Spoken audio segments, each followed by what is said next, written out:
เมื่อวานนี้ยังมีเธออยู่ตรงนั้นตรงนี้เสมอเดินมาเดินไปไม่เคยหันเหไปไหนอยู่ตรงกลางวางใจไปไหนก็มีเธออยู่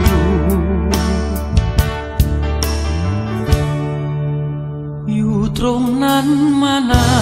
นอยู่ในความรู้สึกสำนึกในใจว่ารัก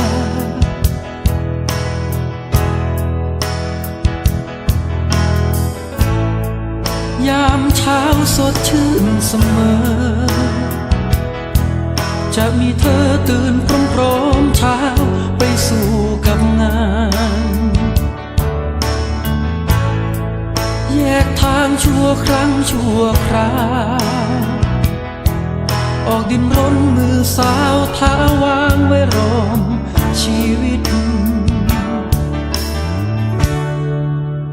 แต่เธอไปไม่ลาไม่มีเธอกลับมา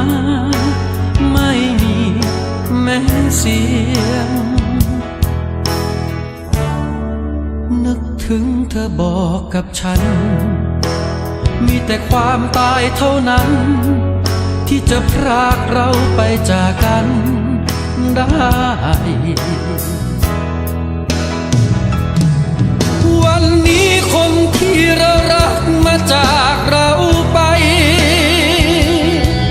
ความตายพรากเธอไปไหนใครเราจะรู้เธอคงจะเหงาแคว้งคว้างคงเศร้าสับสนผู้คนมากมายความตายใหญ่เลือกเอาเธอไปแล้วไม่มีหวนคืน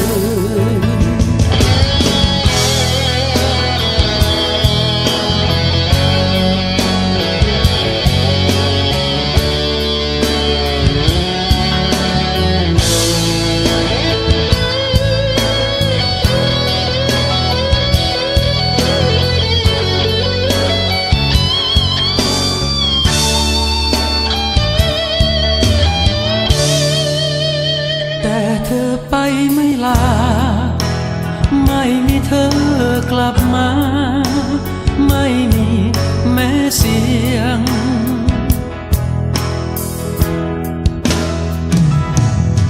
วันนี้คนที่เรารักมาจากเราไปความตายพรากเธอไปไหน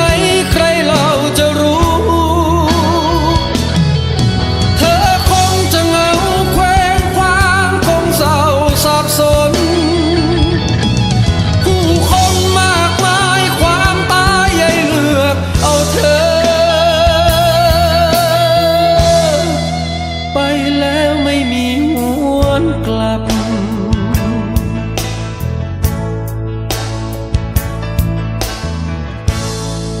วันนี้ฉันไม่มีเธอไม่อยากเผลอใจคิดชีวิต